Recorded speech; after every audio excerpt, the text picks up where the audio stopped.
said conversations, lacking education, not the type where we sit in our desks listening to indoctrination and using memorization. Do you like those big words? Indoctrinization and memory. That was whatever. Okay. But a deliberate pause in the rotation of the sun. In our never-ending schedules of being late on our own arrival at compassion and concern for others. We cannot stop our hamster wheels that got us exercising our egos and building fortresses of self-absorbed beliefs that our success is based on numbers and commas and money and how many clicks we can get on our Facebook statuses and on our bathroom pictures. Have you ever prayed a prayer without ever asking for anything? When you finalize that prayer with a glorious amen, I hope that something pierces you. I hope that something threatens your comfort with complacency. We are strangely proud of degrees and accomplishments that are rewarded with paper certificates and plaques and pats on the back. And I'm not saying that those things aren't great. It takes a lot of hard work, and so many people have that. But let me unshackle some ideas that have been medicated by doses of assimilation. Don't let our overzealous selves be too traditionally good for those who are lacking and searching for their identity. Don't let our minds be so closed off, shut as tight as a door in our sweat lodges. Let's replace our hunger for being Indian famous with the founding beliefs of compassion above all else, generosity, and being present when you're present. Let us not get so caught up in our spiritually abusive agendas. Let's remember our neighbors and let the mystery of self-sacrifices for our fellow brothers and sisters become a normalcy. Our beauty as a people haunts a government that's trying to stifle it. Let's unleash our compassion and boldness on issues that matter more than money in the bank and big booty bitches. And I'm just being real. I'm just saying, what has our society's priorities come to? And what are we going to do to evolve them?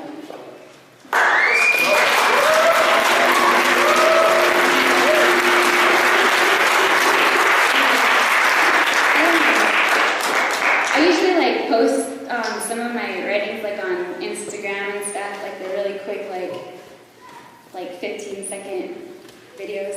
You all know what I'm talking about. So I did that today, and one of my friends really encouraged me to actually come here tonight, and so that's why I'm here.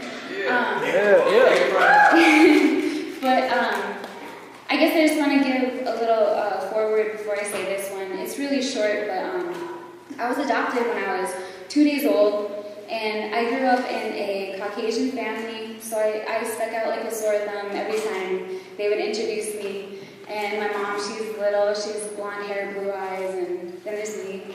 And I grew up in a town that I was the only Native girl in my entire town.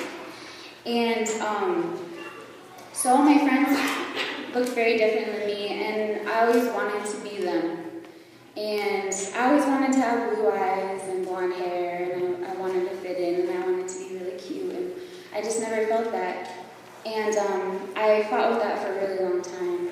And I realized that when I was trying to be them, I was hurting myself. And there's that kind of pain that you get when you're trying to be someone that you're not.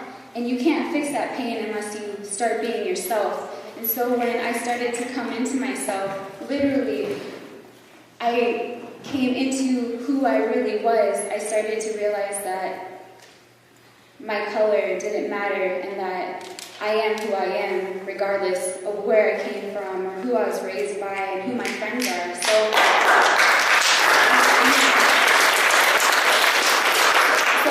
this is definitely not meant to be any racist or anything, but this is just the way that I expressed how I was feeling at the moment. So, okay. I used to want to be white.